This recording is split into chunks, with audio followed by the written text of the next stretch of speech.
I'm glad you finally showed up. I need to holler at you. I'm glad. Hey, stay here. Stay here, because you're going to be needed for this one.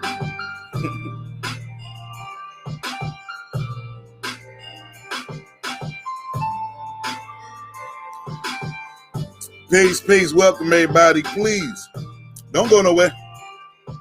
Give me about 2 minutes. We about to get it cracking.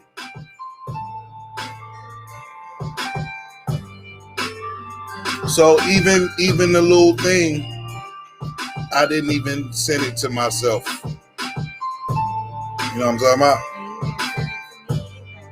Yeah, but we not gonna do that. We're gonna wait.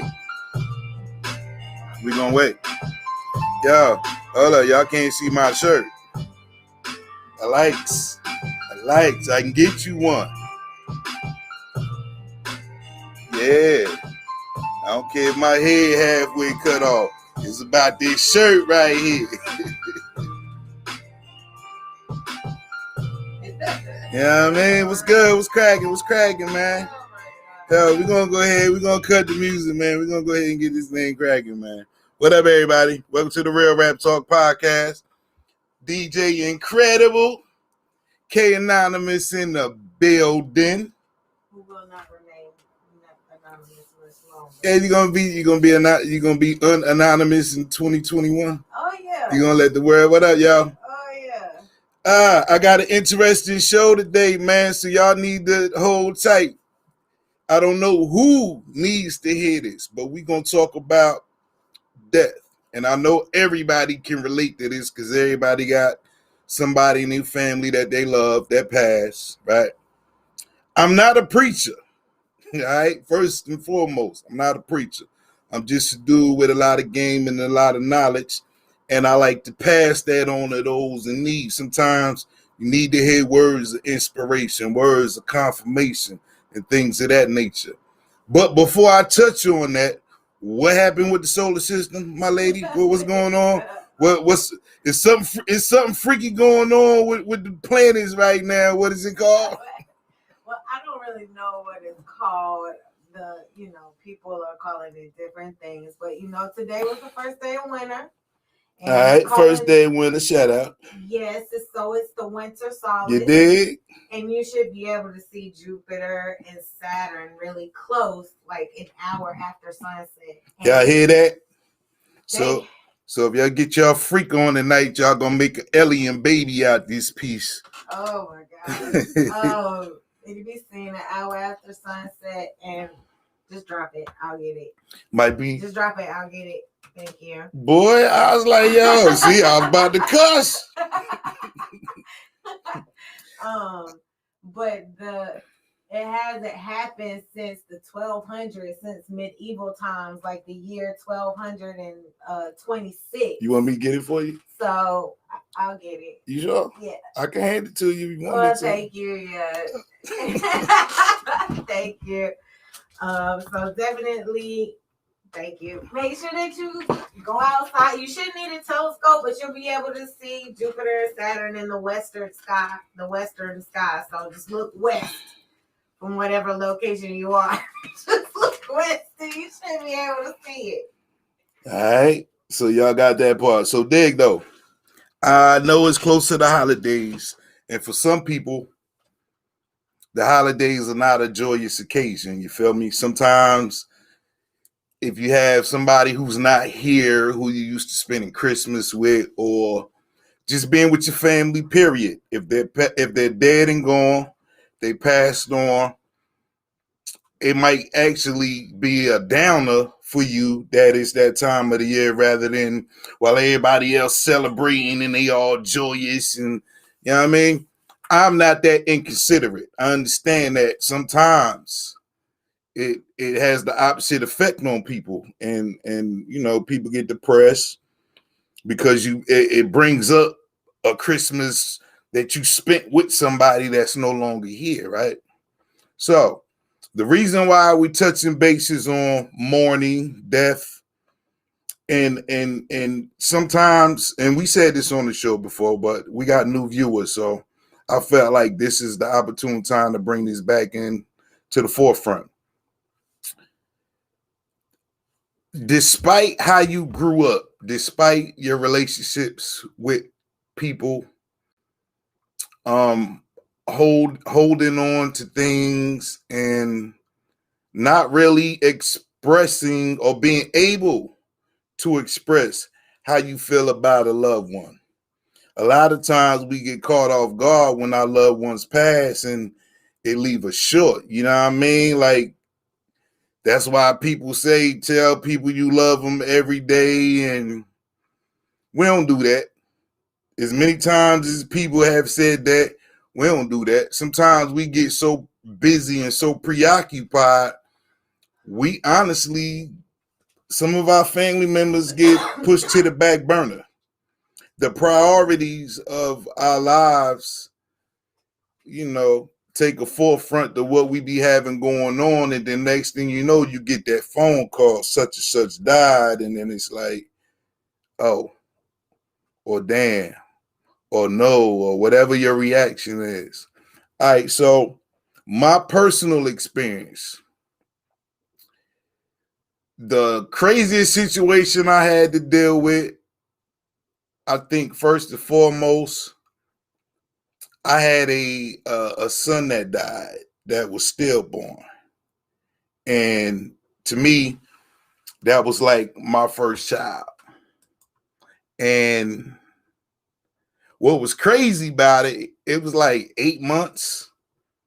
So it was almost like a full-term, it was a full-term baby. Like, your mans could have made it. I remember talking to Shorty the night before, and she had a doctor's appointment the next day. And I always ask, how the baby doing? Is he moving? Is he kicking? Everything good? She let me know, yeah, he did a little son. And then the next time I spoke to her, she said something about like he ain't moving. And then she went to her doctor's appointment. I got the phone call, yo, it's something wrong with the baby. You want to talk about mad? Yo, your boy was heated. Get to the hospital. She crying. I'm like, yo, what the hell? And at that time, you feel me? I wasn't on no religious. I wasn't going to church. It wasn't about all that. Spiritually, though, I was that. It was just trying to understand from God, like, why would you do that? You know what I mean? Why would you wait to this point to do what you did and then you took him? So long story short, they had to still deliver the baby. And this is what was crazy. I was there. They had to induce the labor. They pulled the baby out, right? Yeah, you know. They pulled the baby out, right? The baby was beautiful, y'all. It just mattered. It just made me even madder. Because it's like, yo, it was a full baby. He just wasn't breathing. Beautiful little boy. Beautiful little boy, man. And I can remember after that, me and the mom was in the car, and it was awkward as hell because it was like we really couldn't say nothing to each other because she in the driver's seat crying, I'm in the passenger seat crying. Mind you, we in the projects. It's people walking past the car while we in mourning. Like, this is the only place that we had that we could even consider having some privacy, man. We sitting in the car. I'm high. I think she was probably high too, but it was a somber moment, right? And at that point in time, I questioned in our silence. I questioned God. I cursed God. I ain't even gonna front. I talked buku junk because I didn't understand why this happen. Like, what are you trying to tell me? Why did this happen? Because in my mind, it was like, yo, I'm doing what I'm supposed to be doing. I'm trying. Shorty doing what she's supposed to be doing. But somehow, somewhere, some way, it didn't work out that way. And we ended up parting ways after that. He got buried. And that was that. But it changed me for a few years as far as spirituality. You know what I mean? And I don't know how you're supposed to mourn something like that, because you have other things going on in your life when you're mourning. So this is what I mean by a lot of times people don't get to mourn properly. You feel me? So the next situation that I had to deal with that was similar to that, I lost my grandmother, and that was my rock. All right. And what was crazy about her death, she wasn't sick. You feel me? She had something dealing with her knee. She went in to get an operation on her knee. She was in the hospital for 3.5 weeks. She was supposed to do rehab and then come back to the crib. We're talking about a woman who lived by herself, had her own wit, could go food shopping on her own. Nothing was wrong with this woman that I knew of. You feel me? But when she went from the hospital to, I'm not even going to say the name because it's probably going to be some smoke and we don't want to have to deal with that right now. But the place that she did physical therapy at, I was told she needs to walk in order for her to come home. So I'm like, okay, yeah, all right, that makes sense to me. So me and her talked. It was like, yo, she was like, I'm ready to get up out of here. And I'm like, but you ain't like some of these old people in here who in here because people stuck them there. You here to do physical therapy. Do what these people tell you to do so I can take you back to the crib. You feel me? That's the mind state that I was under. She stayed in there for 3.5 weeks. And yo, the breakdown. It went from me showing up to a couple of her therapy sessions, trying to motivate her, like, you know, because she was a nurse most of her life anyway, too. So she know the ropes. And some of them people she probably knew. But anyway, it was like, do what you need to do so we can get up out of here. Like, I'm ready for you to come home, too. So, you feel me? I want to say a week went past. And then, like, maybe a week, 2 weeks. 2 weeks into the rehab, things just started not looking like what they were supposed to look like, but nobody really said anything. You feel me? Like, she went from being happy to see us when we got there, talking to us, to she was asleep. And I'm like, yo, why she sleep? Tell you it was crazy. She was asleep with her mouth open on her back. And my cousin looked in her mouth and was like, yo, she had a whole pain pill stuck in her mouth, undissolved. So now I'm upset. Like, yo, these people not taking care of my grandma. Like, yo, I'm trying not to cuss. I'm like, yo, what? But I told you this one I might slip up. But anyway, but I'm like, yo, my cousin pulled it out. Me and him looking at each other like, yo, the hell is they doing in here, yo? Like, yo, that is not normal. Somebody ain't doing their job, right? So I want to say a few days after that, because how I had it set up, I would take the girls up there to go visit her. Then I would get the boys. The boys would go up there and visit her. So we just kept it balanced how we went to let her know, yo, she got family. Don't be in here doing no hocus pocus because we gonna come up in here and see y'all if something ain't right. So that was the first sign, and then it was like, yo, she not eating. And my grandma got big breasts. She wasn't fat, but my grandma had big breasts. And after like I want to say going into the third week, it went from her saying, like, she was talking. She was telling me she couldn't see. And I'm thinking, yo, she ain't got her glasses on, grandma tripping because she had a TV in the room, right? And I'm thinking, yo, the whole time her saying she can't see was her saying she need her glasses or something, right? Not knowing she was dying. She was blind. She couldn't, whatever they did, man, she couldn't see. And then she was saying things like, I'm ready. Like, I'm ready to go see my Lord. And like, I'm like, yo, grandma, what the hell, yo? You feel me? So by the third week, in like that weekend, I was like, yo, one of the peoples who worked in the spot where she was at whispered in my ear and took me out the room, and she had to get me away from everybody else. She was like, yo, you need to get her up out of here. Now, mind you, this was a Friday. So I was like, bet, because I'm not liking what I'm seeing anyway. She had lost so much weight, she wasn't nothing but breasts. So I'm like, yo, something you dig? So my plan was to come that Monday and get her up out of there. Like, I ain't asking nobody for nothing.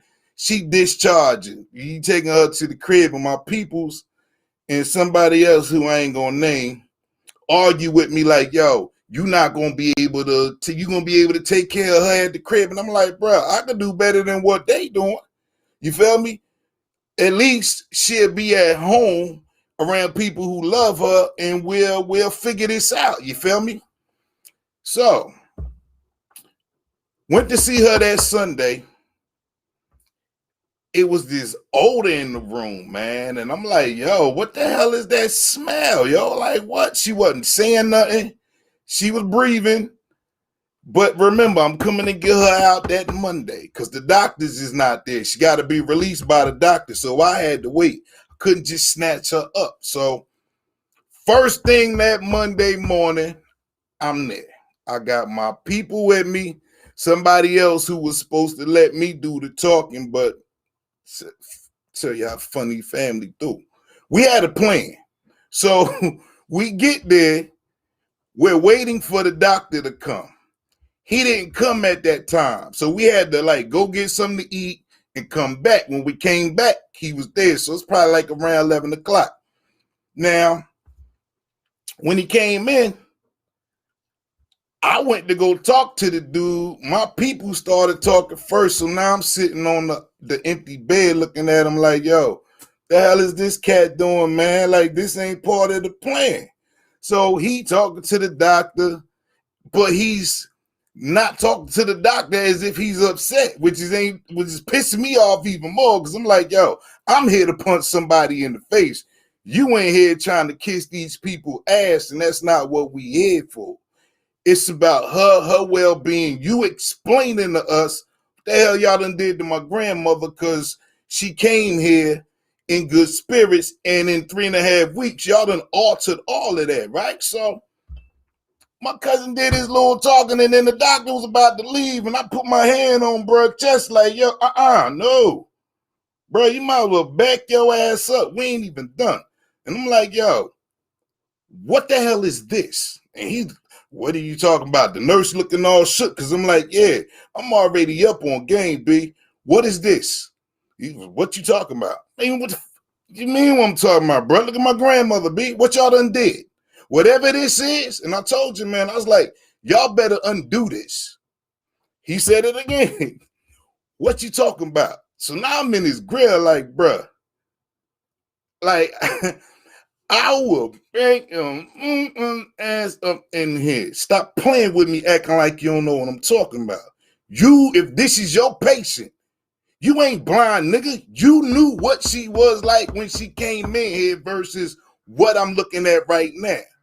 Then it clicked in his head. This nigga about to kill me. You right. Now he want to talk. So he says to me, we have to monitor her situation. Who created this situation? She's here for rehab. She ain't one of them other senior citizen patients that just got dropped off by one of their family members that don't nobody care about. So we not doing that. Fix that. And he just stood there looking dumbfounded. And then the nurse tried to say something, and I tried to be respectful. I'm like, shorty, I ain't even talking to you. This is above your pay grade.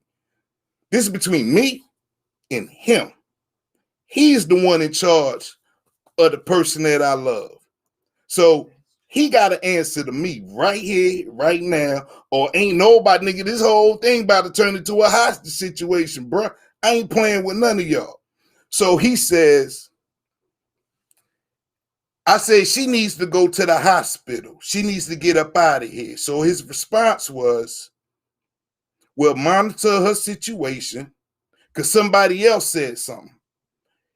If it doesn't look better by a little later on tonight, we'll take her to the emergency room. That set my heart at ease a little bit. That they're going to do something. I didn't know that it was too late.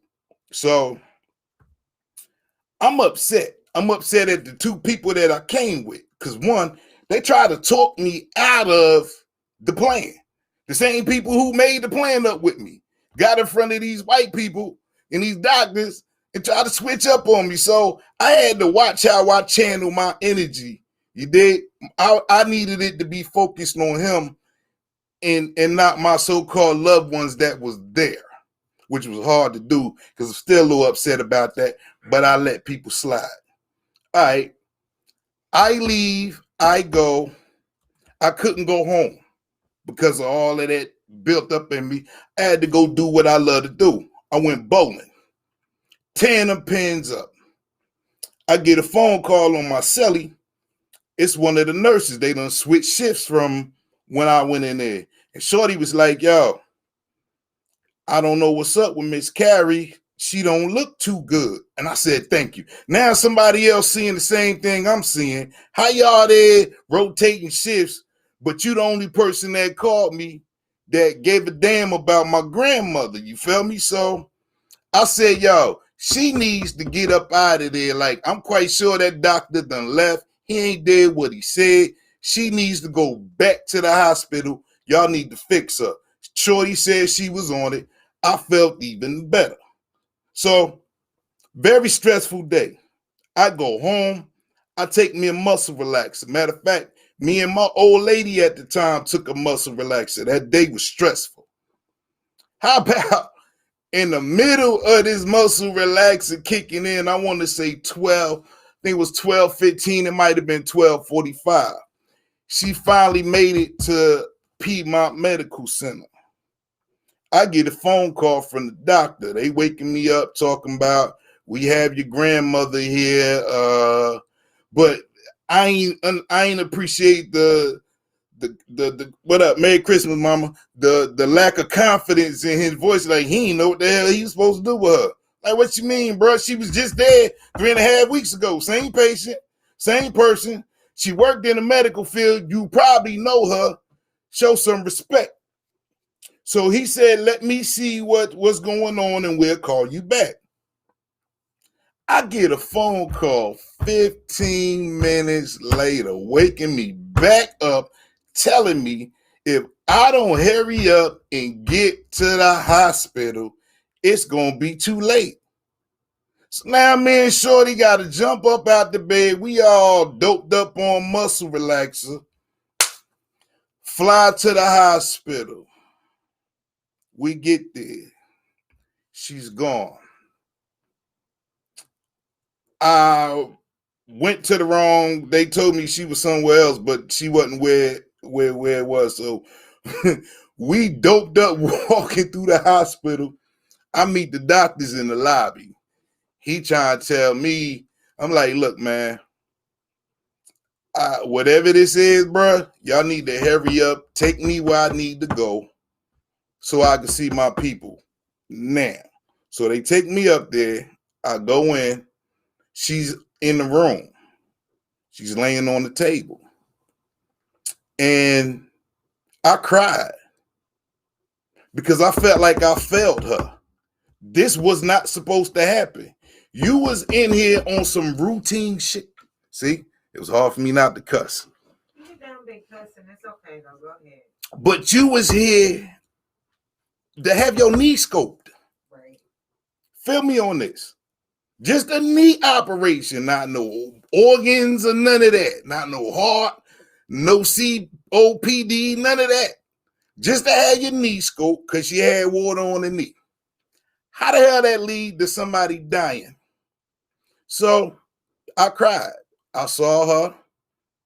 I apologized to her. But I'm loopy because I'm on this damn muscle relaxer. I come out. I look at the doctor. They trying to hit me with the BS protocol. And I'm like, look, hurry up with this paperwork because I need to get away from y'all for this turn into something else. And I ain't in my right state of mind right now, so anybody can get it. So I filled out the paperwork, picked up where the body gonna go, all of that. Bunks up out of there, man. And I bullshit you not. I get to the parking lot. I broke down like a big baby. That woman held generations of men down in my family. That woman gave me my fresh start from the streets to become the man that I am today. She gave me that room to grow. So anything that woman, if that woman would have told me to go out on the street and kill 17 niggas, 17 of you niggas would have been dead.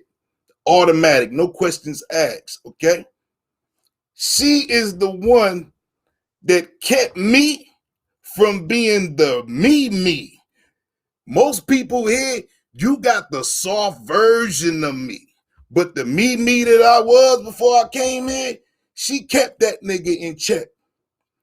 And a lot of y'all around here owe her that. Because I came here with totally different intentions. I'm not like my cousin, all right? I could fight, but my temper is a little bit different than his. He beat people up over his emotions. I don't do that. I see other things going on and I put things into play. And I chose not to do that because of that woman. So anybody here that ever thought they got one over on me, nah, bro, you ain't get one over. You need to thank that woman. It was the conversations that she and I had that let y'all slide, bro. You don't even know. But anyway, I felt like I failed her. But now, I have to plan to bury this woman that I love. Nothing I've never done before. I don't know how this works. I only went to funerals, right? But the whole process behind burying somebody you love, I have to notify family. I have to reach out to family, right? But I didn't have family phone numbers. And at the time, this is when Facebook was really starting to generate connections with people. So I don't even think people was really doing them rest in pieces on Facebook just yet. But I had to reach out to family members on Facebook because that's where everybody at. I ain't had nobody's number. Family members tried to judge me for that. I thought that was cute. I don't have y'all numbers. Y'all my family. You know who she is. You know what she's worth. And you not doing anything. But because this is how you found out, it's my fault because I don't have your number. What the hell? So now I'm starting to build up this thing in me like, okay, this is not going to go well for a lot of people because now I got to be on the defensive because something ain't right. And this is my people. We talking about people who apparently I love. And I'm trying to understand, do you not know what I'm dealing with here in South Carolina? I don't need nobody judging. I don't need nobody criticizing, bruh. I am about to bury the queen of this motherfucking family. Show me some respect. The same respect that you will be showing her. I'm her representative because you not here. And it's strange. People try to judge me for this. And I'm scratching my head, yo. I'm like, yo, I got to stay focused. I can't get into the little tit for tat. So I couldn't mourn properly outside of that little cry I had in the parking lot. I cried in front of my baby mom. I cried around my wife. But I couldn't properly mourn my grandmother because I had to take care of business. So I had to deal with getting the family, setting everything up, dealing with the funeral home, picking the church, the casket, all of that, right? I commend everybody who has to go through that with your loved ones. That's a hard job, man. That is a hard job to try to keep your game face on and have to do that. It's honorable in a sense that you're doing this for somebody you love. So I get that. All right. But once again, I'm not being able to mourn properly because I got to take care of the business of burying this woman, right? So, family notified, relatives who, I'm trying not to put nobody on blast in this. I'm just trying to speak my piece. Relatives who I expected more from didn't show up. But what they did do was threw salt on a wound, which made no sense to me at all. As a man, made no sense. There were people who did not donate 1 cent. Feel me on this. A penny. A penny. And I'm like, yo, this woman raised me, you, all the boys. I don't care whatever it is you got in your heart about me. This ain't even about me. How do you not feel honored or obligated, exactly, to do for this woman that has done so much for everybody in this family? It was weird, man. And I'm like, yo, who the hell are these people? These ain't the people who, if they call me, I'm busting my guns for these niggas. This ain't that. And it's crazy, yo. So, yo, it took everything in me to balance out my emotions during this very, very emotional time. Not to go off on if there was a time that I could have just said F it and went Rambo, that was it. So I chose not to. I said, I have a job to do. I had to keep reminding myself. And my team was strong. I had good people in my corner that even though they witnessed this happening, they were my strength. So I salute everybody and they know who they are. That was there. You feel me? So came time for the wait. No, let me back. Hold up. Now, matter of fact, I'm going to skip a part because some of these people are dead now. But came time for the wait. I had my people come in from out of town. And I had tickets to go see my Knicks play the Charlotte Hornets. And we got this on the love. We on the floor seats. And something told me, just go. Go. Even though this wasn't part of, her death and this timing and all of that, Just go, because you need to get away from this. You need to get away from home. You need to get away from the BS and the sadness. So we went to go see the basketball game. I'm enjoying myself. My people in town. And it's raining, like raining. So I get a phone call. I'm on. We got courtside seats. I feel like I'm balling. I get a phone call. You know, my people let me know where they're gonna be at. But somebody had said to me earlier that day, it just resonated with me in the way that I felt like I needed to show up and holler at some people in my family. And it's the boys. So I let them know, as soon as I leave this game, I'm coming straight there. Bet. I get there. We get back. I made sure I left my gun at home because it ain't even that serious. This more chess than checkers. So I show up. I saw where the poison came from. And it was weird because I'm like, yo, you's a nigga that's supposed to love me, right? This ain't about me. Here we are back together under messed up circumstances, but nonetheless, we are all here. And you could feel the tension in the room as soon as I walk in the door, yo. And I'm sitting up here like, yo, this whole time they been here, one of my people's been poisoning everybody mind. And I'm going to tell you how I know. Niggas was looking at me like I was the nigga that robbed the family or some shit. And I'm like, nah, ain't none of y'all. Nobody in this house. Nobody in here about to step to me, bruh.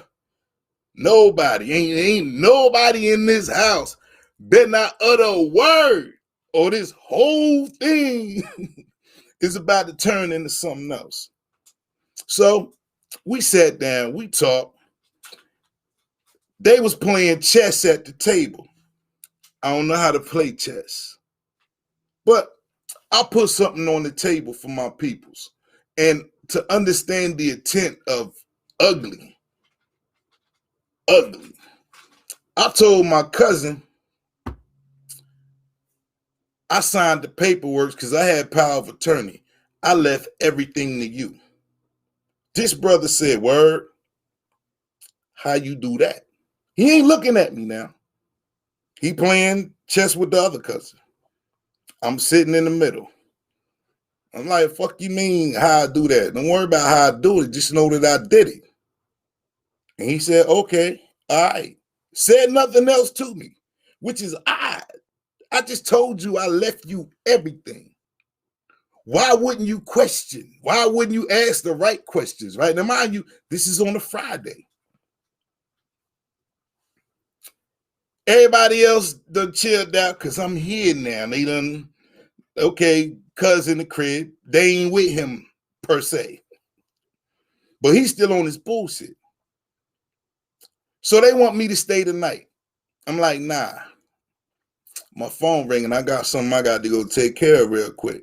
But I love y'all nonetheless. I'm out. Then the wait came. We get to the wait. I was told they family was supposed to be bringing, because my house was headquarters for the where the people come to see the family, all that, right? I'm thinking they gonna bring some food to the crib, okay, outside of the little effed up visit that they had when they came. Maybe this would be something where we could kind of smooth things over and get back to normal, because we have to show up in her honor as a family, right? That ain't what happened. We get to the wake. My peoples, they came for the wake, but they not staying for the funeral. So we all take this one picture. And they in two different cars. So I asked my cousin, I'm like, yo, I thought such and such was supposed to be coming to the crib to bring food. Your man was like, I don't think that's a good idea right now. Now, I'm like this here. How are we supposed to have smoke And this ain't even a situation for us to be having all of this personal bullshit. It didn't make sense to me. But I watched it unfold. Now, when we went in for the wait, I was expecting to mourn properly, like most people do. You let it go at a wait. Man, my grandmother looked so motherfucking beautiful, man, in the dress I picked for her, yo. I couldn't even cry. I just started smiling because it looked like my motherfucking grandmother. I was happy, okay? I was happy they brought my grandmother back. So my last vision of her was not that woman that I seen on the slab. My last vision of her was this beautiful ass black woman who did everything for everybody in this motherfucker family. I was proud. Okay, I think the hell out of the whatever you call the dude that do the makeup and all of that, but she looked beautiful. Yeah, she looked fucking beautiful, man. So I was at peace with that. I even told my cousin, don't even cry. Look at that. That's her. That's who I wanted to see. Not that woman that they did what they did to her. All right. This right here. That's what I wanted to see, my nigga. I'm happy. So boom. Cuzzo, they bounce out, they go out of town. Mind you, I said nobody gave up a penny. 1 brown cent. They did. Little cousin gave up $100, and I salute you for that. He know who he is. Another cousin gave up $100. I salute you for that. But that was the baby that gave up the $100. Feel me on this. The baby of the boys gave up the $100. And I'm like, okay, this is too much. So we have a funeral to go to. Get to the funeral. Riding in the limo. My peoples couldn't ride in the car with the family with my other kids. So they had to drive another car. Here's what's crazy. It's my grandmother's car. They were living at my grandmother's house. They have no other mode of transportation. So I okayed this. They show up at the funeral. The same cousin that put the poison in everybody else's head sees that. Now he has a problem with them driving in the car. And I'm like, hold up, my nigga. That's my family. Them my kids. You ain't got no say on that. What is you doing? So anyway, we go in. We had the funeral. And I was a little upset that they would not allow me to be, like, I was laid by to get into a fight. They would not let me be a pallbearer. And I wanted to. It was an honorable thing. I don't give a fuck if I'm the nigga in the suit and with the family. I don't care about that. I care about her. So if somebody's going to carry her around, I wanted to be part of that because it wasn't nobody else there. You feel me? They try to talk me, yo, no, it's not proper for you to do that. And like, I don't give a fuck about y'all rules, bro. I'm trying not to cuss in this church. But you don't understand. This is it. This is the last dance for me and her. At least give me the opportunity to carry her out. They ain't want to let me do that. So anyway, we ain't do that. Now, what's funky about this story? I don't approach my people. I don't even say nothing. I hear what's coming at me. It is what it is. Anyway, so get to the crib. She was the funeral was that Monday. And because of the weather, it was rainy or muddy or something, we couldn't go to the, where they put them in the ground. We couldn't do that. So now I'm done. I did my job. I'm done. That Tuesday, it was like in the afternoon, I had a dentist appointment. I noticed Cuzzo ain't called me to ask me about what I had told him over the weekend. Now, if I told you what I said, wouldn't you at least call me to try to find out some information? The funeral is over with. We done got past the BS, all right? But if I just told you I blessed you and laced you with everything, wouldn't you call me to find out? Cuzzo didn't do that. He in his feelings. So I had to call him. So this some funny shit. So I calls him. I'm like, yo, for somebody who got the news that I just gave you, you sure don't seem interested in finding out what the fuck you need to do, right? Your man said to me, you know what? I was just talking to my girl, was she his wife? She wasn't his wife at the time. Yeah, she wasn't his wife at the time. I was just talking to my girlfriend about that. And I'm already offended. Why the fuck you talking to her, nigga? You need to be talking to me. So, strike one. Then he said something about Alan not gonna let me do such and such. He gonna try to kill me. And the first time he said that, I ain't paying no mind.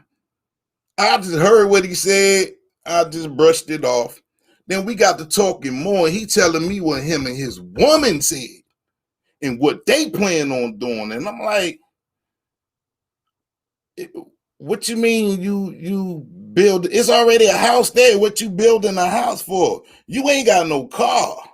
Don't you think you need to be getting a whip first? Oh, nah, we ain't doing that. We gonna do this. So I'm sitting up here thinking to myself, so what, you just gonna get rid of the house that's there? Nigga, my kids live in that house. How you just gonna wipe out my family for something that you got? And then he said, see, I told you, he gonna kill me. He ain't gonna let me do that. He said it again. Now I'm upset. Yo, why the fuck is you saying that to me? Like, what type of bullshit you got planned in your head that you think I'm gonna have to kill you over? Because that makes no sense to me, right? So your man was like, nah, we, not me and him, him and his girl, talking about they gonna do this, they gonna do that, they gonna do this. So I'm like, look, bro, evidently we ain't on the same page here. So there's a house there that's sitting on 1 acre. Okay? Leave that 1 acre there the way it is. It has nothing to do with you. You still got 4.9 acres. All that's yours. Do what you want to with it. For some reason, he was hell bent on whatever the plan him and his old lady had. It's shit funny as hell. So I'm like, yo, I'm not about to go back and forth with you and you keep bringing her up, nigga. I could give 2 fucks about what she said. Dang, she ain't got nothing to do with this. We men. This us. You feel me? So I said, why don't we do this? Why don't we sit down, have lunch like G's, and we sit down and we talk like men? Okay. I have to go to my dentist appointment. Now, it's a trick to this story, so you really need to pay attention. I'm on my way to my dentist appointment, but I didn't like what he said. It's playing over and over and over in my head. So I decided to call him before I even got there. I'm in traffic. And it was supposed to have been a setup, but I couldn't even play the whole thing out. I had to let him know because I was so goddamn offended that he kept saying me and my check said. So I was like, look, bro, I ain't really put none of that property in your name, dog. And I could hear the fake pride and, oh, yeah. I said, you know why I told you that shit? Because I wanted to see exactly who you was loyal to. And I said, I heard the whole time from fucking Friday all the way up until Tuesday. You never addressed me or said my name one time. You said you and your bitch. You ain't never say my name. You matter of fact, you ain't say nobody else's name in his family. And that's what I wanted to find out. I said, when I sat at that table, I told you I didn't know how to play checkers. I said, nigga, I lied. Checkmate. Chess. Well, chess. Yeah. Chess, my bad. I ain't know how to play chess. I said, nigga, I lied. Checkmate. So his foolish pride told him, well, I'm going to call to go down to the courthouse anyway, just to see. And I'm like, nah, nigga, I don't think you understand. You only got to cross me one time, bro. I don't give a fuck how deep our bloodlines go, man. Like, I ain't going to sit up here and pretend like I ain't hurt. But you showed your whole ass, like everything in you, whether it was jealousy, whether it was envy, you sure like you broke your neck to show me exactly how you felt about me, bruh. And I'm going to respect that by leaving you the fuck alone. So, I wish you well in all your endeavors, family. It was a nice ride all the way up until this point. Me and this nigga was like this. So imagine my pain. I couldn't mourn. I have to destroy this. I have to kill this relationship. He leaves. I get it. I never really told anybody in my family what happened between us. He went and told a whole different distorted version, which is what he does. And I stood my ground. I stayed a man. I buried my grandmother. But then there was another situation that came after that. I cannot mourn properly because I got to cut motherfuckers' heads off and let them know. I ain't little no more, nigga. I'm a grown-ass man. One of her sons came for me. And I'm like, yo, come on, man. I did everything in my power to try to keep that conversation respectable. And this is why, and I'm going to tell you why in a second. Everything that this man was saying to me was coming out of somebody else's mouth. A conversation that he had with somebody else that was dead and gone, which was weird to me. Because I'm like, you my only uncle left, and you one of my favorite uncles. Why the fuck is you talking to me like, nigga, you know what you talking about, one. Two, you going off of what somebody else said. And this is an uncle that taught me about justice equality. You not even giving me a fair trial in this conversation, my nigga. So how the fuck can I respect you? So we went back and forth, and yo, my uncle tried to comfort me, man. And I was like, yo, nah, I don't want to have to destroy you, like this. This is very unnecessary, but it was obvious. My uncle didn't know who the hell he was talking to or who he was dealing with, right? So deep into the conversation, yo, I had to cut their head off, me. And I love my uncle, even now.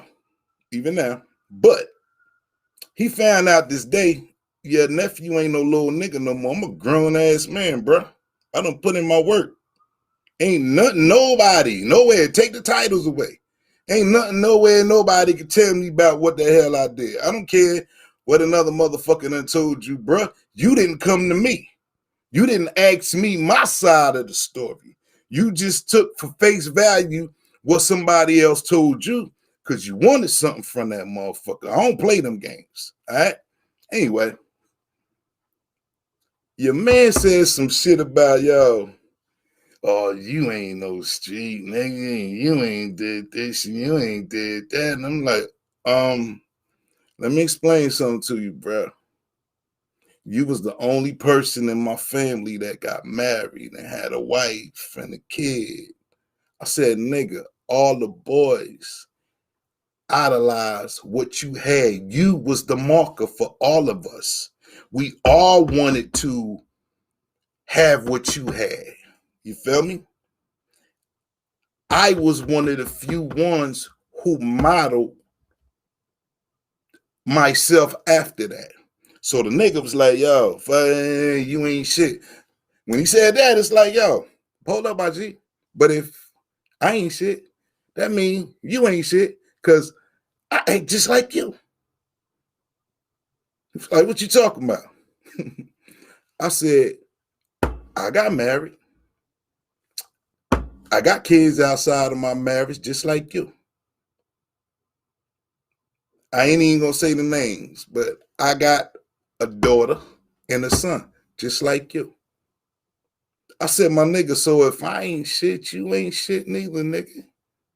Me and you are two of the same people. You just wasn't paying attention. That nigga, I'm modeling myself right after you. And for whatever reason, our phones died at the same goddamn time. So when I go to charge my phone up, I done got 15 text messages from this nigga like, hurry up and call me back. And at the end of the day, it wasn't even about what we was talking about. My problem was, brother, I just buried your mother. You ain't even say thank you. That's what hurt me. Nigga, I buried your mother. You ain't even say thank you. Like, think about that shit, my nigga. So I'm telling you this story about distractions and how we do not get to mourn properly. I don't know if it meant that I was supposed to be somewhere balled up in the dark, crying like a baby, or whatever the case may be. But I do know in that situation, I didn't get to mourn my grandmother. Because look at all this bullshit that I told you that I had to go through, and yet it didn't matter. I felt like, hell, all of this bitch nigga shit that y'all showing me, y'all just elevated me. You feel me? That's how you supposed to do it properly. Y'all just elevated me to the front of the line. I am the motherfucking king of this family. Because y'all niggas can't handle this shit. That's basically what you showed me. It's me. I'm the one. So now I got to raise my sons to follow in my footsteps, which is why I had talked shit in the last episode, well, no, not the episode before last, about my sons, because they don't get that. They don't understand that kind of power.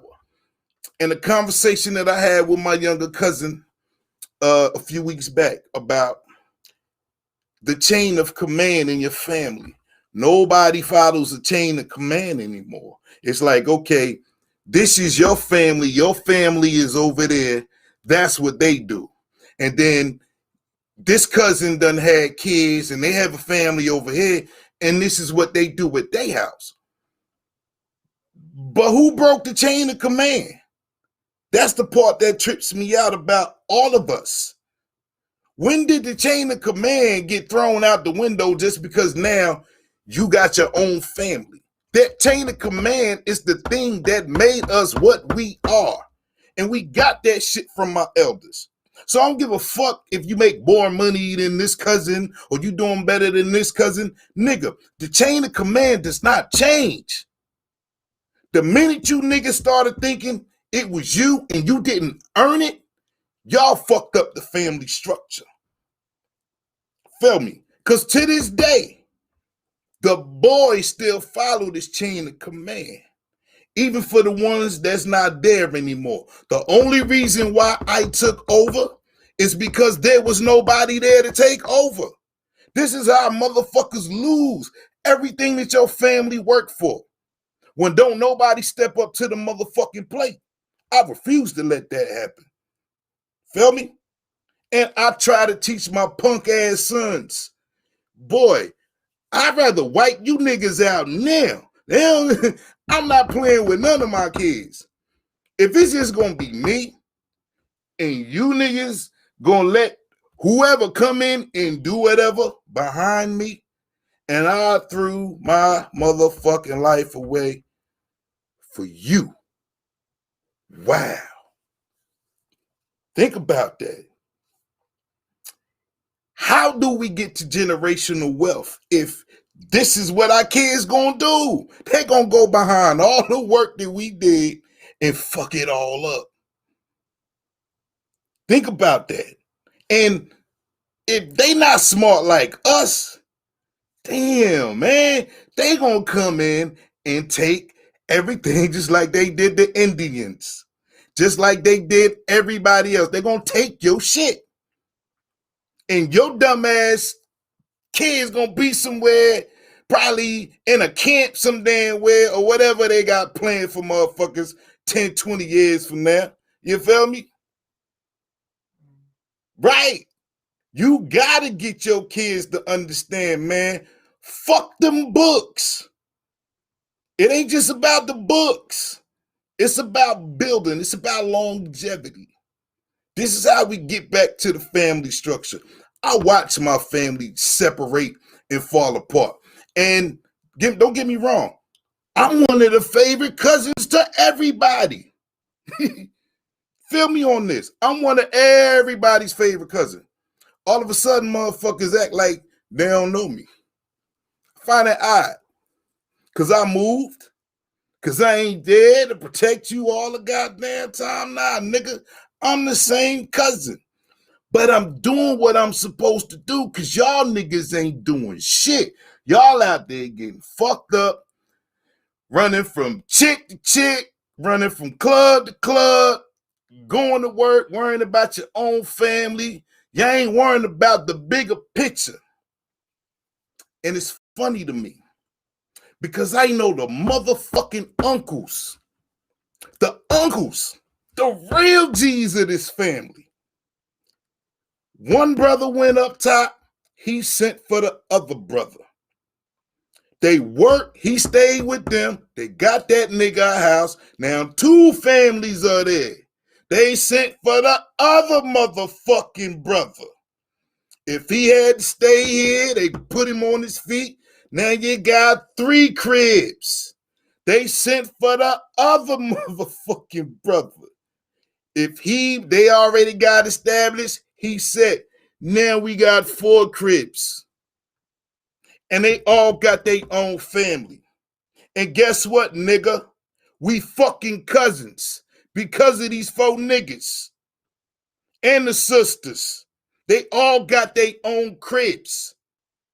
Ain't nothing different than what you doing. The only difference is y'all motherfuckers ain't acting like family. Y'all ain't doing what they did. When we had family reunions, nigga, we was there by the hundreds. Y'all motherfuckers can't get 20, 30 of us in the same room right goddamn now. And y'all niggas ain't broke. How? We all got money. How we all ain't, nigga, it ain't about who paying for shit.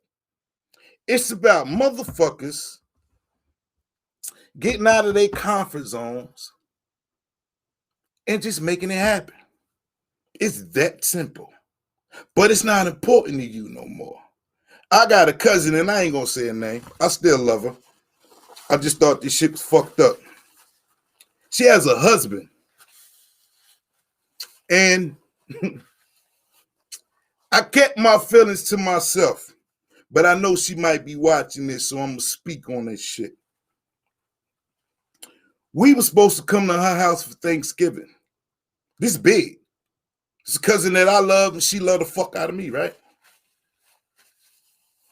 This shit was planned in like July. All right. So that means when Thanksgiving roll around, we got to take a trip up top. People got to let their job know, all of that shit. We got to make plans for this to happen. 2 days before we are set to leave, I get a voicemail from her husband. I don't know this nigga. We ain't never been formally introduced. But the voicemail said, hey, I don't know what she told you, blah, blah, blah, but y'all can't come to my house and stay here. And it's obvious she ain't tell him who the fuck he was talking to. So, this is maturity and growth. Instead of me calling back, I had to think about her and what situation she done got herself into. So I had to call back and be inquisitive. And I listened to this man talk, and I was like, so fuck the fact that we down here making plans.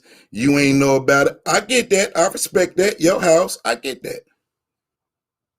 Why the fuck you gonna call me and tell me we can't come? Then this nigga gonna switch the shit up and say, well, y'all could come eat for Thanksgiving, but y'all can't stay in my house. This is how I know my cousin didn't tell him who the fuck I was. Because you would not invite me to your house. My nigga, if I would have came to your house, that Thanksgiving would have been probably the last Thanksgiving for a lot of people. Because how you gonna tell my cousin her family can't come to the house that you have her in? Like, I don't know what type of weird shit y'all got going on, but there's no way in the hell I'ma tell you, I doubt it after you've been invited, that you cannot come to my house at all. But this man felt obligated to, and to keep the peace for her, because I don't know. I look. This is how much I love her. This is how much I love you. I said nothing. Because I don't know if this nigga beating your ass or some shit. I don't know. But I did not want to make things worse for you, and I'm not there. So instead of me being me, I kept my mouth closed. I ain't spoke to my cousin since then. Feel me on this. At all. This was a couple of years back. I ain't spoke to her. This the shit I'm talking about. Families ain't families no more. Because all of this bullshit, it makes no sense. I don't understand how you can allow somebody to dictate who, where, why, or when. I don't get that. I just don't understand that concept. It just shows control, power, and as much as I love you, I ain't need to see that anyway. This is why I ain't even reaching out. Only thing I could do is wish the best for you. I don't talk shit about you to other family members about this situation. Matter of fact, this is my first time speaking about it since then. And I'm only saying this because I know you might be watching because I invited you. Just know that I love you. All right? And you can't call me. I'm not upset about that shit anymore. That nigga don't know me. And me and you done had talks about your baby daddy. If I gotta touch somebody, it's other niggas that I love to touch for you. But we ain't doing that. So hopefully things are good for you. Things are good for me and mine. And we can move past that. Now to my family members. The big ass cookouts at Washington Crossing Park that we used to have. Everybody got a car. Everybody got money. I don't know which family member y'all waiting on to put shit together. Like, yo, your mom's just passed. My other cousin mom just passed. Like, y'all letting people die. And don't get me wrong, at some point in time, I thought those were the people who was next in line to make these family gatherings come back. But y'all got kids, and some of y'all got grandkids just like me. Who the hell is y'all waiting on? Our little cousins don't know each other the way we knew each other. Ain't none of y'all motherfuckers stupid. But if you need this video in my face and my fucking voice to talk that shit to y'all, you got it. We need to have a family reunion. If this bullshit ass 2020 year didn't teach you nothing else, nigga, we need to have a family reunion in 2021. I'm tired of hearing y'all fucking excuses. Nigga, I'm way down south. I'm not up there with y'all. I don't know what the fuck y'all got going on that this shit ain't clicking. All right? I see boys in the family. I see men in the family. I see y'all sons was little babies when I left Jersey, nigga. They grown ass men with hair on their face just like me now. Feel me on this. They was all little babies.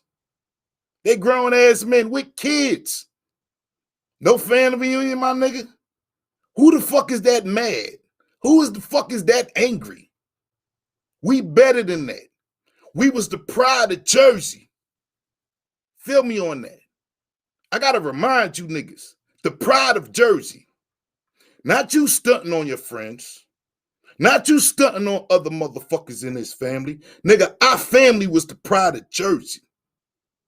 How y'all let that go for some old selfish ass bullshit? I'm disappointed in you motherfuckers. All of us better than that. I see how everybody doing good. Fuck that, nigga. Where the family reunion at then? Because you ain't doing shit without your fucking family. And we ain't talk about the family that you made too, nigga. Where the big family reunion? Nigga, stun on me with that shit. That's how you earn my fucking respect. And that goes for all y'all. All y'all on my fucking Facebook list, I'm looking at y'all. Like, damn. I remember my Uncle Boot in the backyard cooking the whole fucking pig, nigga. Got the whole neighborhood smelling like bacon. Do I need to remind all y'all niggas? I remember getting up 5 o'clock in the morning just to go pick our favorite spot in Washington Crossing Park. And all y'all was dead. Didn't matter if your motherfuckers could afford it or not. Your family, nigga.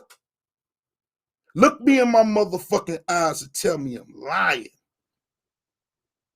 Y'all should be ashamed of yourself. I don't give a fuck which cousin. I'm talking to all y'all motherfuckers. Nigga, it's so many of y'all. Like, stop fucking playing with me. One of you niggas put the family reunion together. I got your back. Make that shit happen.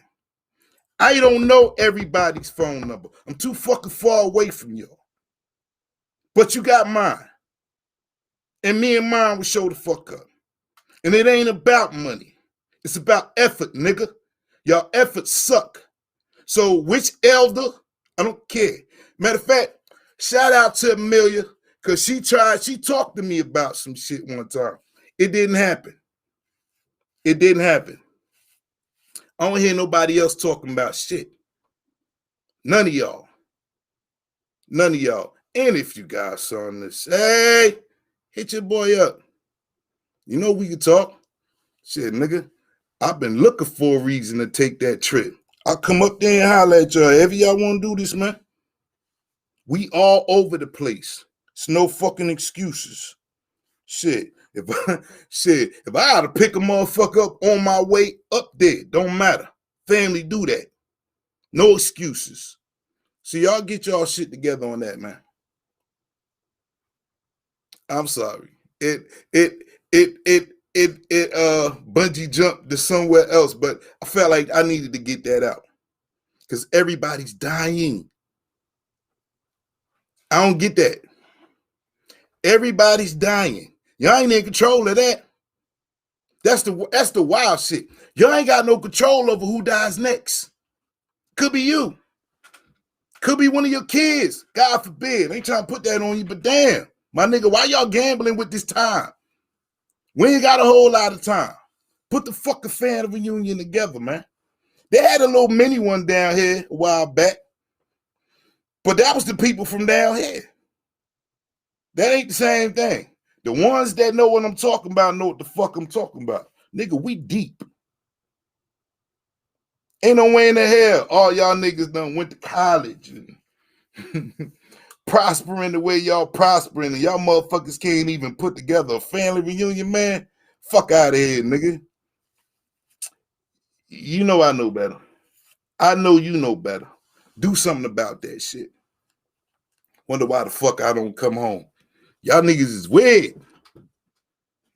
Y'all niggas is weird. It's almost like the motherfuckers that raised y'all didn't even raise y'all, man. Ain't that crazy?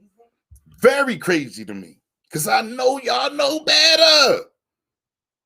Motherfuckers balling on Facebook with expensive purses and expensive cars, nigga. You can't buy some fucking, can't buy some hot dogs in bulk, my nigga. Like, what the fuck? Nigga, I come up that bitch. Yo, I come up that bitch with 3 cows. Don't play with me, yo. Don't play with me, man. Family's not family, though. It's weird. Especially with us. I can't speak for other people in their families, but I feel you. Yeah, it's crazy. Marie tried, then she got sick.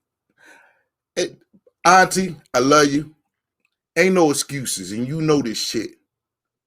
You know this. Ain't no excuses. Come on, man. Come on, man. As a child at 5 or 6, they had to get up 5 o'clock in the night. I ain't got no motherfucking job, but I had to go out there and hold the spot. I know better. These niggas know better. And you know they know better. It's a bunch of fucking bullshit ass excuses, man. Our family was once the pride of motherfucking Trenton, nigga. Come on, man. Try to act like motherfuckers ain't want to be like us. Fuck is they doing? And can't none of y'all say shit because you know I'm speaking the truth. Stop playing with me, man.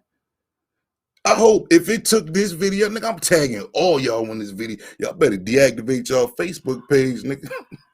I'm coming for y'all. Hurry it up. Hey, y'all, check out my shirt. The 803 Sisters made this shirt for me, man. I'm trying to show everybody. Only seeing you in the hood when you wanted drugs. I bet you don't know who I'm talking to. Bet you don't know who I'm talking about. Set my mind free, sister. Bring me back.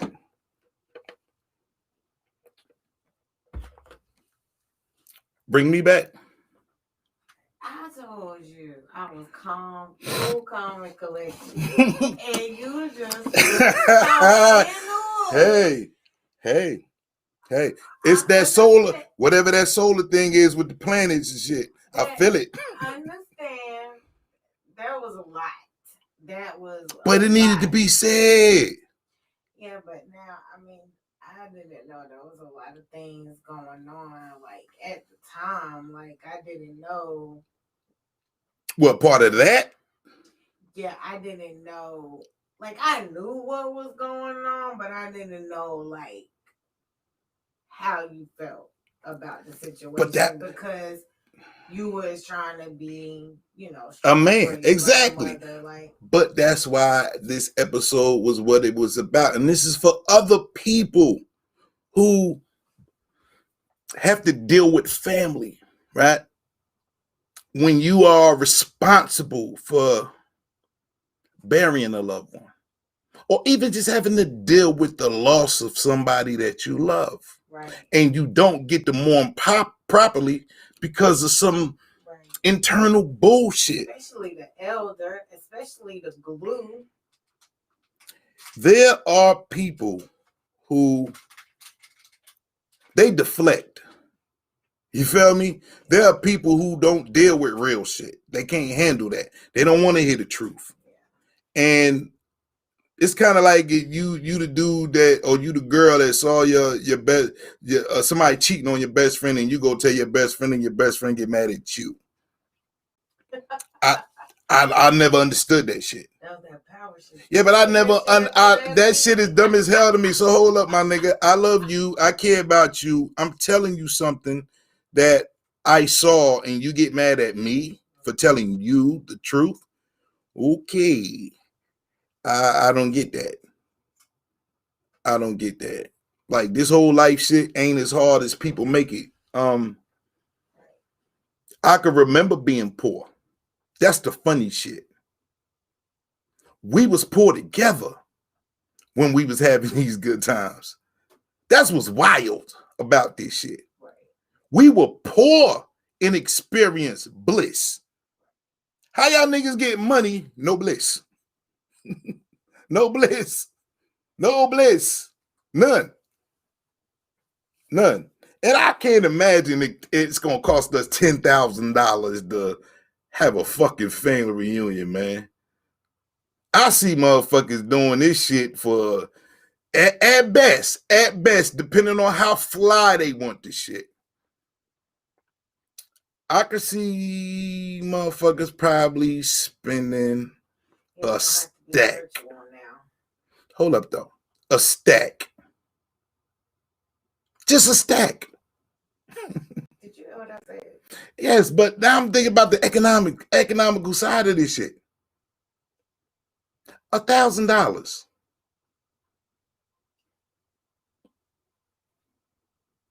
We can rent out a basketball gymnasium. I know your pain, sir. My family is messed up too, brother. Preach it. Thank you, sir. Merry Christmas. Brother, love you, friend. For sure, Mr. Haskell. But $1,000 will probably make this pop, food included. Yeah, you responsible for your own get up there, wherever shit. But people don't want you staying. I'm just going down the people don't want you staying at their house, so you're probably gonna have to get a hotel. You have kids, so yeah, I can see that, right? Yeah, it takes money to travel out of town. Oh, okay, but hold on. But you don't have the relationship with the people that's out of town to let them stay at your house is a problem. You get what I'm saying? Like when we went and motherfucker went and stayed at my cousin Manny's house. I was able to stay there. My family was able to stay there. This nigga went and spent money. We ain't even ask him to. So this man bought a bed, bought an air conditioner, so we ain't burning the fuck up or whatever, just so we could be comfortable, the type shit, right? So what I'm saying, if you got room in your house and it's just for this occasion, how can you not have someone there? See, I understand when it's just me, a motherfucker let me come and stay and it's just one person. But it's enough for them left up there that people shouldn't have to stay in awkward places. And even if we do get a hotel, let's just get a hotel. What's wrong with that? You know, they do group rates. You feel me? You ain't got to pay for it all right, man. You can pay on it. People take trips like that all the time. But this is where I get upset because of that shit. We can't even do that. Intelligent family members at that, yo. Y'all niggas need y'all ass beat. Y'all do. Y'all need y'all ass beat. Y'all niggas is too fly for this fuck shit. And the crazy part about it, a lot of the cousins that didn't know my other cousins was my cousins and like on other, like they all friends. They know each other. That's the shit that I don't get. Like, okay, they didn't know that I was this cousin or this was my family and that was my family. And now all y'all cool with each other. And I'm like, wow, the one common denominator they got is me. We're going to change the name to Sorrento. Do you see? Look, we not shooting a motherfucking show for Christmas because it's Christmas. I got to get this off. And I like my shirt. But you reopened a wound for me, and I don't appreciate it. Man, this was not for look, this wasn't for me. This is for that person or people who understand, man. Look, it's the holidays. This is why I'm speaking on it. It's the holidays. I said in the beginning, the holidays bring a certain emotion because it's supposed to be a joyous time for families. Right. So when I have to think about my motherfucking family, this is the ugly. This is what the fuck y'all gave me.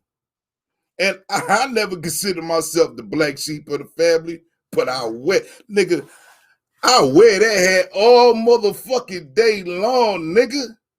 That's nothing. You never considered yourself a black sheep? I don't see how. I don't see how. I was invited to everything. I stayed at everybody's house. People love you. Right, that's what I'm saying. And we ain't talking about an outcast from the family. Do an impromptu birthday party. Right, mother, right. Talk that shit. It's your birthday? Talk that shit. Talk that shit. I'm the motherfucker that you do love saying this shit. Excuse me. Stop playing with me. On the spot birthday party. I'm low key. Word. Shout out to my aunt Bad with her bad ass. Look. She's like, oh, I'm about to leave to go back out of town to come back down here on my birthday. She was like, what? It's your birthday? Oh, you can't leave. This name, but look, my aunt threw me a whole birthday party, B. Right. You feel me? In Walmart for 3-4 hours. Right. Taste testing shit and waiting for my cake to get done. This is my family. You feel me? This is my family, man. We too fly for that bullshit. And I know on my black shit side of the family, there were some visits that I didn't get to make. But I love y'all motherfuckers. And I'm coming back. Just understand there was some things that happened and I didn't want nobody to die, so I had to go. Okay? Just understand that. I'm coming back. Trust me, I'm coming back. And I'm going to make my rounds just like I normally do. I'm coming to see y'all because there's a lot of y'all I ain't seen. But that is not my definition of a family reunion. That's not it. I remember when I was younger, my pop's side of the family used to have family reunions at the park. Right. At Freedom Park, used to cook and introducing this such and such people you don't even know. And his mom, they had 10 kids. All those kids had kids. So it was a lot of people. But that's who and what we are. We are that. You're right, because my sister and brother haven't spoke to each other in over 8 years. I tried my best to get them back talking for mom while she's still alive. And I'm the baby, so I don't take nobody's side. That part. Yeah. That part. I feel you. But it's crazy to me how pride. This is why I hate fucking fake pride, man. Fake pride and stubbornness will destroy a fucking family on top of everything else we got to deal with in this world. It's like, come on, man. What happened to the whispers that we had that we can't say certain things around certain people? That motherfucker tell everybody everything. You don't know where your loyalties lie at no more. And that is bananas. That is bananas to me. Who the fuck can you trust? Nobody. Motherfuckers will try to make you pick sides too. Even when you don't want to. That part. That part. Like, come on, man. Look. If it was up to me, and it may be, I don't know. I'm working on things to try to make a better effort, but at the same time, I don't do fake. All right, so it doesn't benefit me to put somebody in a situation where they're gonna get their head cut off. There's no need for that. I just want our little cousins to know that that's my little cousin right there. What's wrong with that? That's my aunt right there. You feel me? That's my uncle right there. That's how the fuck I know y'all. You feel me? Man, look, we was at this fucking play. We was at a play. My grandfather Was doing some corporate shit, right? Got me dressed all up in a suit and tie. But as a kid, we play. Fuck the suit and tie. We downstairs playing. The kids running all around crazy. We doing what kids do. Pretty girls in dresses. It was just one real pretty girl. we playing all that. Get back upstairs. The pretty girl is my motherfucking cousin. We been playing all this goddamn time. Don't even fucking know each other. Get upstairs. We fucking cousins, man. Just like that. That's what's missing. That's what you cheating this family out of. We don't know each other. Our cousins don't know each other. I just look at the strength and numbers shit. And what's funny, the way kids bond has nothing to do with you or me. They make that decision, who they like. You're cheating them. But yet, you'll let your kids play with some old fuck niggas who ain't even blood, who have no loyalty to them, doing them dirty. They about to hang themselves in the goddamn closet because they don't know the rest of their fucking family. Dumbass. That's what you doing. Your kids can't be up under you all the goddamn time. They got 10,000 fucking cousins, nigga. They don't know. They don't even know. Imagine what dopeness can come from them knowing each other. Oh, man, come on now. Like you didn't have fun. Fuck out of here, nigga. That money got y'all spoiled. Well, maybe you could organize a family reunion. Nah, fuck that. Something. That money got y'all spoiled. I need y'all ass beat, man. It ain't fuck that money, nigga. Because I remember when you ain't have it. You was a better person. You could be the DJ. Okay, nigga, I offered to DJ the last one. Right? Yeah. I can't even get you No. I offered to drive all the way the fuck up there just to be the DJ. They didn't have a reunion. Why not? What happened? Somebody get sick. This shit I'm talking about right here.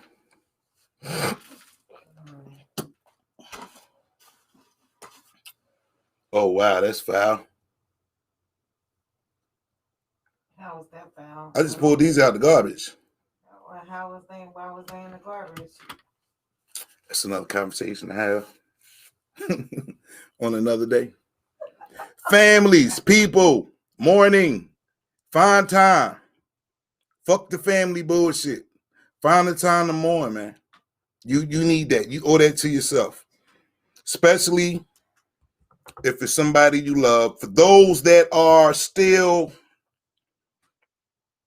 in that space of, I don't necessarily call it mourning, but you can't let go of the person or the memories and when it hit you like it just happened. Find a way to let go. Because I don't think that's what they wanted for you. You know what I mean? I don't think they ain't saying forget it. You have to forget about somebody, but you ain't got to break down crying and the whole shit every time you open up that door. No. I understand some people are more emotional than others. I get that, but it takes longer. I get that. Who you lose. I get that, but I'm always at a mind state of the happier times. I like to laugh. I don't like to cry. I think some people just like to cry. Right, like I like to laugh too. Like the death that I had in my family, it's almost like once the funeral is over, like once they are buried, then it's time to start moving on. Those couple of days in between, like that should be the time. And if you're dealing with things, you need to go somewhere by yourself so that you could get it out. Because that person, if y'all were close and y'all were happy, that's what that person would want. Exactly. They wouldn't want for you to. You know, I heard that saying that you know, we only get together, only time we get together, that bullshit when somebody died, right? But what was crazy, my family wasn't like that when that saying came out. Now we are. you feel me? We wasn't like that. Our family was the together family when that shit was being passed around, and now we're that family. We don't get together unless somebody fucking die, which is weird. Told you, y'all motherfuckers is weird, man. This shit is weird. It's like somebody done cloned y'all nigga and got rid of the real you and replaced y'all with these motherfuckers. I don't even know. Well, it is power in numbers. So, I mean, I think instilling it in your children, instilling it in your grandchildren, and those that come after is going to be your way of keeping that alive. When we can't depend on anybody else, you know all you have is yourself. That's how you keep it alive. I think the men, you know what? I'm not even gonna blame the women. We gotta place blame on somebody. Yeah. I'm about to give niggas the business too.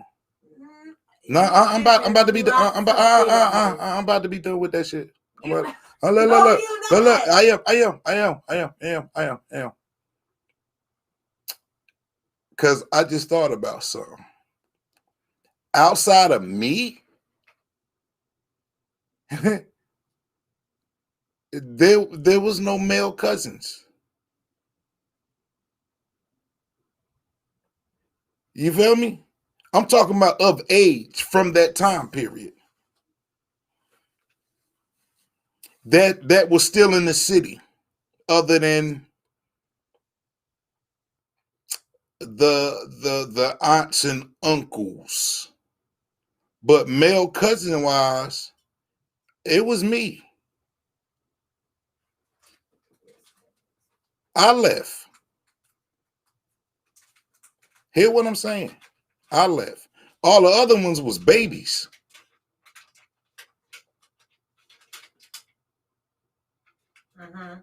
So I can't blame them. No, you cannot. I'm talking about the babies. Yes, I know what you're talking about. I can blame the females because they know better. Oh my God, you just said you can't blame the women. Now you're blaming the women. No. You're not listening to what I'm saying. I'm talking about to teach the men what I'm talking about now so they'll know. Do you get what I'm saying? About the importance of family. Right. About getting together. Right. People don't even want people in the house right now because of COVID. So listen, pre-COVID, I definitely understand what you're saying. There should be no excuses.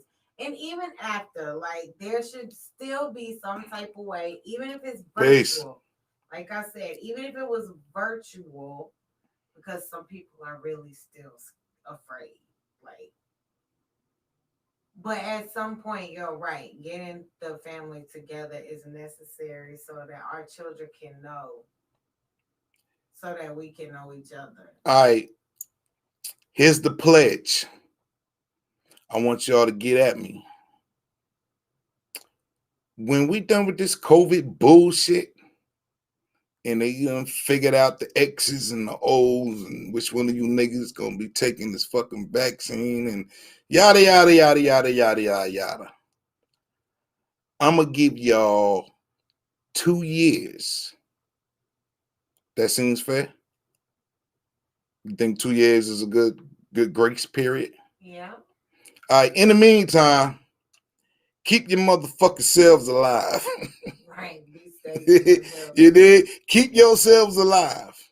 Get your ass on the treadmill. Stop procrastinating. Drink more water. You know what I mean? Drink more water. Get healthy. And we're going to figure this thing out. When I had time, if I had the time to call all y'all and talk shit, I would. On my mama and them. I would call y'all. Hey, each and every last one. The cousins that really don't know me like that. We talking, nigga. I need to know what the business is. All right. I'm gonna give y'all 2 years, man. Is what 2020? Did we do the leap year already? When is the next? When is? I don't know. When is the next leap year? But anyway, so that's what 700 in what 30 days? Did I do that right? You count how many days it is? 730 days. Y'all got 730 days, nigga, to figure this shit out. I want a fucking family reunion. All right. Nigga, go play your favorite fucking scratch off. Nigga, pick the right numbers. I don't want to hear all that bullshit. My job, my motherfucking job. Word. Fuck your job, nigga. Word. Job be tripping. You gotta take vacation. This better happen, man. And it ain't just my family. Y'all talk shit to y'all family too, man. Talk shit to y'all family too, man. It ain't just my family. I know other people are going through this bullshit too. So I done talked my little shit. I wasn't supposed to cuss, but this was. And you wasn't supposed to take like 2 hours. It's Jupiter and whatever the fuck going on outside right now. I ain't in control of that. Right? Real Rap Talk podcast, man. Y'all have a Merry Christmas, cause we ain't doing no show on Christmas.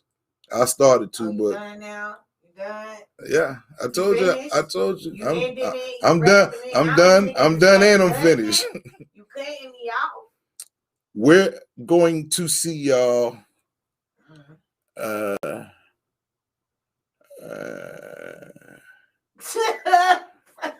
don't want to lie. It might be Monday. No, it won't even be Monday. Well, we'll see y'all a week from now. Hold up. Then that's New Year's Eve, right? Damn, we ain't gonna see y'all till next year. So then hold up then. Hold up. What your shirt say? Only seen you in the hood when you wanted drugs, man. What inspired you to do that? The shirt is self-explanatory. Anybody that knows what this means knows what this means. You saw a Christmas star? That's what's up, Auntie. You say anybody who, and I see you don't got the watch on. On your thing, on your necklace. Oh, nah. I ain't wanted to get in the way of all this dopeness. So, yo, shout out to the 803 sisters, man. Y'all want some t-shirts done? Get at me. My people's put in that work. Right. So make sure you check us out at No doubt. Talk Podcast on everything. It's the only thing that comes up when you type us in, I think. And make sure you send if you're looking to do videography, sound man, camera work. Yeah, we're taking resumes. Please send it to what? Hold up. Yeah, we get that. Hold up. I got you right here, cuz. Send them to. You got it up there yet? Bam! Real Bam! Podcast. They can't see it, but it's right here. It's on the YouTube. gmail.com, yeah, no doubt. We taking resumes. Send them shits in. At gmail.com. Absolutely, man. And be safe. You know what I'm saying? It's definitely. Christmas time, New Year's. Merry Christmas. Happy New Year's if I don't get with y'all before that. People be lurking, so don't be drinking and driving. Nah. Hey, yo, we gonna do a show on New Year's. We gonna count down the bar with y'all. We gonna do something different. At 12 o'clock? Yeah, we just gonna have the shit running. At 12 o'clock? We gonna have it running. Well, I mean, the phones are mobile. Wherever we are, they could be. This is true. Yeah, we're gonna do a New Year's show. We'll see y'all New Year's, man. We ain't gonna do a New Year's show if you're gonna be ran again. Nah, I'll probably be lit. I don't know how many more times I'm gonna be able to let you just rant like this. I'm gonna be lit. You gonna be what? I'm gonna be lit. Now, I don't never hear you. I'm gonna get fucked up for New Year's. That's something I don't do. For what? So you got a New Year's resolution? I don't need no resolution. Do you have a plan to be better always got a plan to be better next year? I always got to be planning to be better every day. I don't care what year it is. You know what I mean? But once again, Merry Christmas. Happy holidays. Happy New Year's. Some people don't celebrate Christmas. Whatever. Happy Kwanzaa. Whatever. Please don't let this time of the year depress you, man. True. You dig? Yes, true. I started out speaking on that because of loved ones and all of that. Just love who you can. Get through it. Personally, I hate Christmas. Fake ass holiday, but let's get through it. So I ain't no damn Grinch. See beauty in the lights.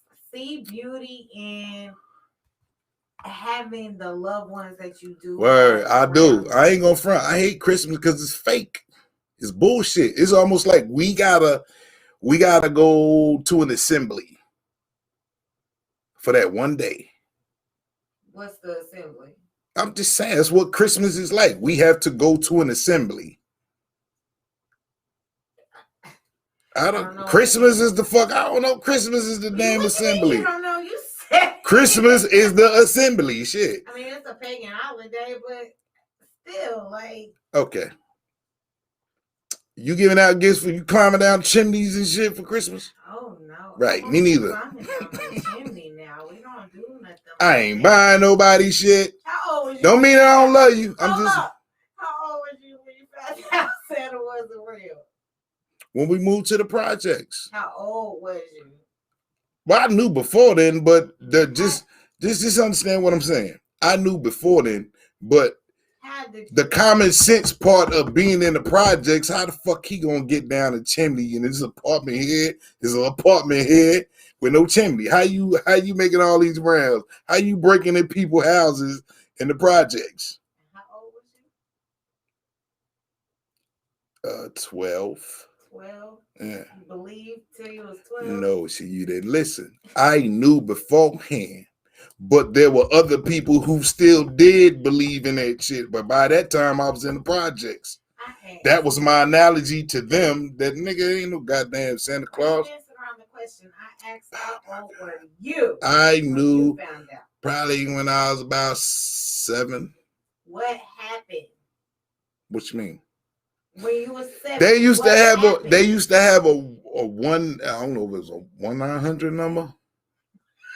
What? Hold up though. They used to have a 1-900 number you could call to find out where Santa Claus is at, and it was 99 cents a minute or $1.99 a minute. I used to run my grandparents' phone bill up. Yo,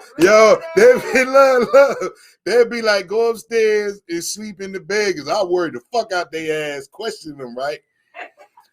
So when Santa coming? Yeah, so look, the phone was downstairs. I would sneak downstairs, go to the phone, and dial that number, and it would say, ho, ho, ho. I remember how that motherfucker be like, ho, ho, ho. Santa Claus is something nearby. So I run upstairs, get back in the bed, peek out the window, be looking up at the sky. I don't see that nigga. Wait about an hour, go back downstairs, get back on the phone, call these motherfuckers again. Ho, ho, ho. Santa Claus is, all right, nigga, somebody lying. Then you get tired, go to sleep, you wake up, the presents is out. It's the setup. Yeah. The presents is out up under the tree and shit. But like, damn, I missed that nigga again. Yeah, I caught my mother wrapping gifts. Like, she had me for a while. They had me. So yeah, that's all part of the mind fuck, man. That's how they do it. Though. And then to not get what you asked for, like to go through the whole ritual of what do you want for Christmas, write it all down. Yeah. Then you don't get none of the shit that you wrote down. Like, who was working for Santa? And he didn't get the correct list. Nigga, you had the wrong elf. That was an elf? Yeah, you had the wrong elf. Fire that. Yeah, the wrong elf. Nigga, you ain't get what you wanted for Christmas. Like, I remember writing letters to the North Pole. Where the fuck my letters go to? The post office. Where them letters they kept come them from? shits. Santa even wrote me a letter. They Where did it kept come them since. from? I don't know, man. I don't know. I ain't never wrote that nigga. She worked real hard. My mom worked real hard to keep that dream alive. I was disappointed in the motherfucker. Now I expected to get everything I asked for after that. For Christmas. It sounds very traumatizing. All right, well, you Santa Claus now, big dog. Look. Oh, who? Give me the money? You Santa Claus now, big dog. You can get yourself anything that you want out this motherfucker. Yeah, man. And it ain't even 99 cents a minute for you. Oh my God. And be thankful. That's hilarious. 99 cents, a 1-900 number. So all the 1-900 numbers cost it. Okay, I'll probably call that nigga 15 times every year with the same shit. You see that commercial? It was a commercial. That's where you got the number from. It was working hard for your boy. Yeah. No, the phone company used to, everything costed with the phone company back then. There wasn't no long distance was long distance, nigga, and that shit cost. You just reminded me. I had some Christmas jokes for you. Yeah, you gonna give me some Christmas jokes? I had some. Why doesn't Santa Claus come down the chimney? Or why doesn't Santa Claus want to come down the chimney? Why does he not want to come down the chimney? Yeah. I don't know. Because he's claustrophobic. Because he's claustrophobic. Okay. Yes. But there's a way. I had a bunch of them. I forgot to get the picture of them. So that's the only one you got? That's the only one I could read. I had a list. I had a whole list of them. Come on, man. You got to do better than that.